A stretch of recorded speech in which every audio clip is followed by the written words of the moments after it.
How to beat 7 Seas.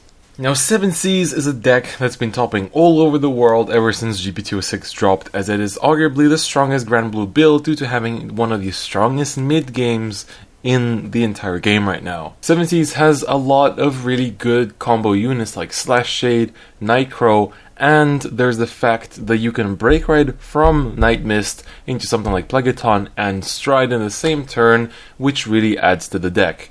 There is a deadly Night Mist, Break Ride, and then Stride into Night Rose combo, which can really end games very easily, which is definitely something to be feared. There aren't many real ways to beat them because they really make a lot of advantage, they snipe your field, and they have insane pressure with numbers and multiple attacks, and in general just huge pressure. But there's one thing that you should definitely not give them 5 damage, especially when most of their counterblast is open, if you don't want to get Night Rose Break Stride combo to death. Basically, be careful when you're giving them damage. Yes, they do have Grenache, but if by some reason they don't use it yet, or like if they don't call over it, or don't retire it, or you manage to bind it, if they don't have Grenache, they're going to have to watch the counterblast a lot more, so keep that in mind. Now, I did mention bind, but that is definitely not it gets you somewhere, but definitely not that far. The hardest matchup for 7 Seas is definitely Chaos Breaker, since it limits the combo potential by having stuff like Chaos Universe, which can basically force them to call something locked from their hand, meaning that they're going to have to go with that locked unit, and then you can relock it on your turn and just keep that one front row locked for as long as you can. However, when the G-Zone expansion begins and we have Cray Elemental G-Guardians, a lot of 7 Seas players will start taking in Parkour, the Unlocker, because if you can have a face-up Cray Elemental like a G-Guardian, then they can simply just do unlock shenanigans every turn, because they can just revive it from their drop zone.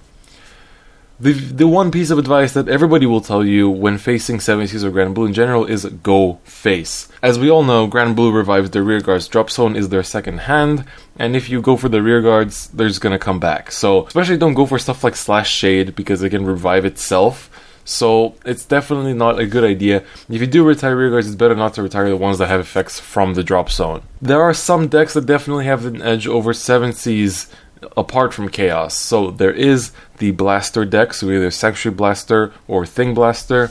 There's Shadow Paladin and definitely No-Seal, which can beat it due to having a very solid consistency, like a consistent engine throughout the entirety of the game, making them very strong, and it makes it harder for 7 Seas to break through the consistent defense and offense outputs from these decks. The only deck that can really outperform 7 Seas at mid-game right now is the Royal Blaster deck. Now, there are a few misconceptions that I like to mention just before we end off, is that with 7 Seas, people say like, oh, Megacolony is definitely a counter. It is not a counter because 1, they can superior ride from their drop zone with Plegaton, and 2, if you stun the rear guards, they're just going to replace them from their drop zone. There's also the misconception, people say, oh yeah, if you bind their stuff, that's going to be great. Not really. It gets you somewhere, but most people play Ruin Shade, and she's just going to mill, and they're going to have so much choice, and your binding is not going to keep up. And finally, even against Chaos, Cannoneer can snipe the Limit Break forward mover, which really bothers the consistency of many Chaos decks. And that's pretty much what I have to say about 7 Seas. So the deck is so good that there really isn't that many ways to beat it. I basically narrowed it down to just a few ways. So thank you very much to those on Facebook that responded to my post about, I was asking for people to answer on how to beat 7 Seas. A big thank you to my friend Silent Honors, who helped me to make this video as well, as he is a very good 7 Seas player, and generally thank you to the community for helping out as well. So it was pretty hard to make this one because, like I said, there aren't that many ways to beat 7 Seas, but I hope this did help you out, and I will keep on doing this series in the future. That's pretty much it for now, and I'll see you guys next time. Bye bye.